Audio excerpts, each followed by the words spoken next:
Guitar Works. How's it going?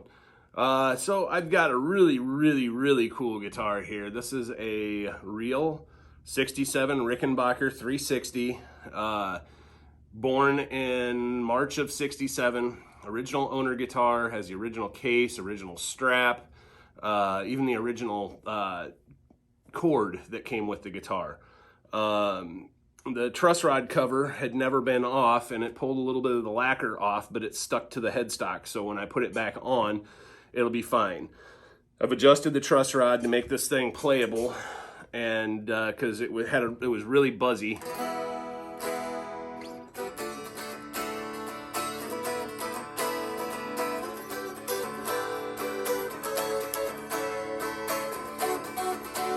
Thing's awesome, but it needs new strings. These strings have been on there for I don't know how long. The frets are really dirty and got some corrosion on them that needs to be cleaned. So what I'm going to do is remove the strings, clean up the fretboard. You don't need to oil these fretboards on Rickenbackers because they're lacquered over from the factory. So it's kind of different to have a fretboard that has brown fretboard that has lacquer on it, but this is a mahogany fretboard actually versus a rosewood or ebony or whatever. Just something different that Rick did, and they had these cool freaking inlays, and of course the toaster pickups that give it that unique sound. You know, this is the guitar that Tom Petty and the Byrds and George Harrison and, you know, several other artists have played over the years, but Tom Petty did a lot with Rickenbacker 12s. And so I'll be putting some D'Addario 10 through 46 12 strings on it. And like I say, I've already adjusted the truss rod. I wanted to make sure the neck was straight and everything before I started taking it apart, because I have to put the truss rod cover back on. Actually, I had to loosen all the strings completely in order to be able to get the truss rod cover off even. So I have to put the truss rod cover back on before I put anything together. But man, what a cool guitar. Piece of rock and roll history.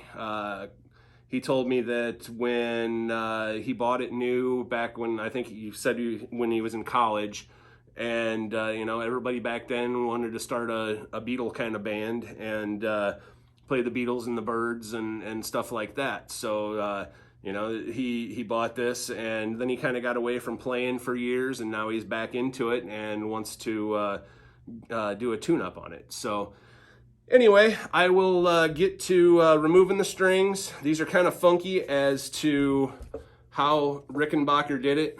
They've got your 3 tuners here on the side, and then 3 coming up from the back on either side. On a solid slotted headstock. So it's just a neat guitar. All right, guys, so we're back with the Rick. Got the strings off. And first thing I'm gonna do is take a soft rag, put a little naphtha on it, lighter fluid, whatever you wanna call it, and just clean all the gunk from around the fret area. Clean that fretboard off, make it, get all those years of goo off of there. This one actually isn't that bad, but the frets are corroded. And these lower ones kind of have a little green tinge to them.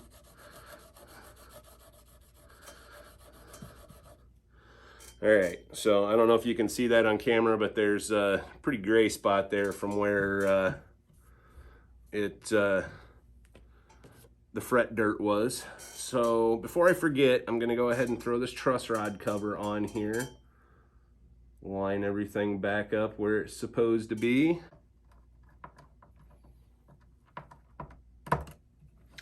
All right, so now I'm gonna take a couple pieces of tape.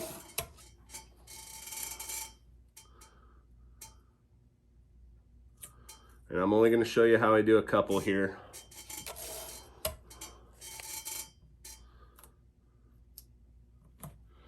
So I put the tape on there and grab my fret rag here. I got a little bit of semi-chrome polish. This stuff is awesome. I'm not sponsored, but I could be if they want to, because I use this stuff all the time on doing guitars. It works for polishing chrome. It works for polishing frets. You can actually polish scratches out of the body with it. Just a little bit. Don't take much.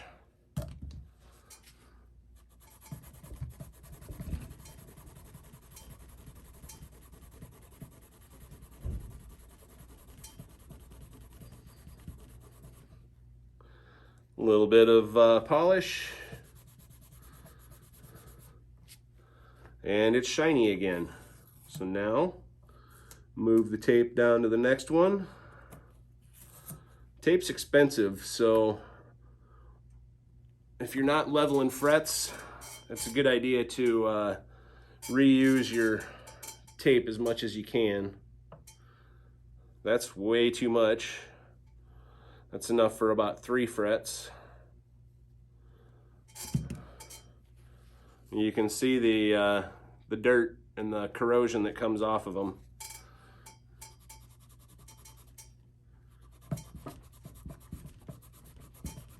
And these frets, they should probably be replaced because they're nice and worn in, but the guitar plays beautifully, so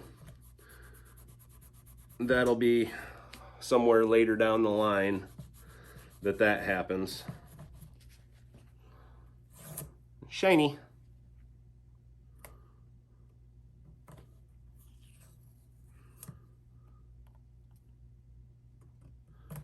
All right, so I'll bring you back when it comes time to have strings on it, and we'll plug her into the old PV Artist and show you what this girl can do. Hey guys, all right, we're back with the Rickenbacker 36012. Got it all strung up, got the strings stretched.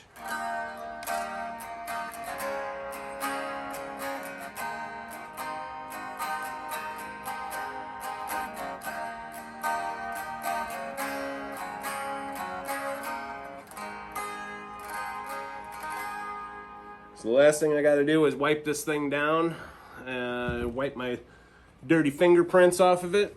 So I'll get this here clean rag, a little bit of this guitar cleaner spray. Don't take much of this stuff. And just wipe, get my greasy fingerprints off of there.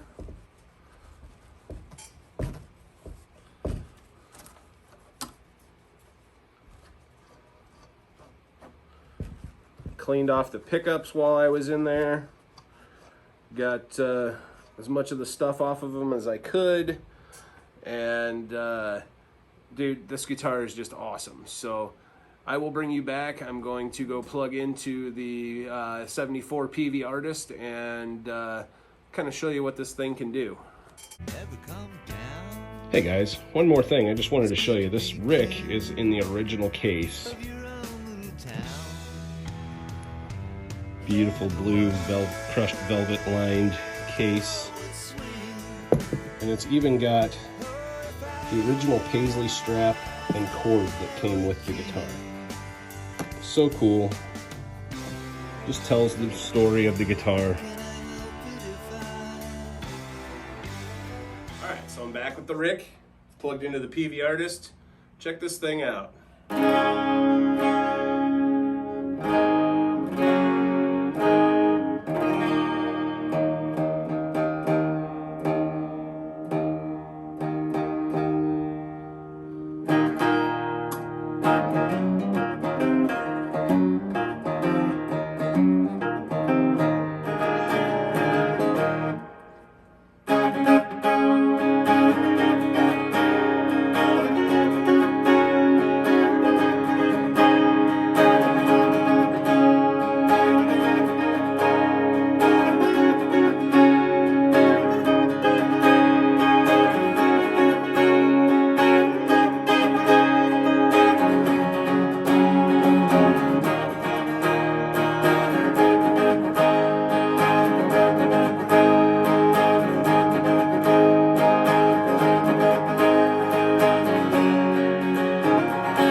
guys.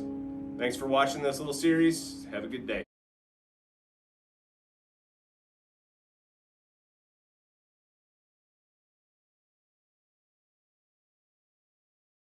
I want to give a shout out to our sponsor, Allied Barber Supply. Before I started using Allied stuff, my wife hated my beard. She would always complain about it being prickly and itchy and whatever.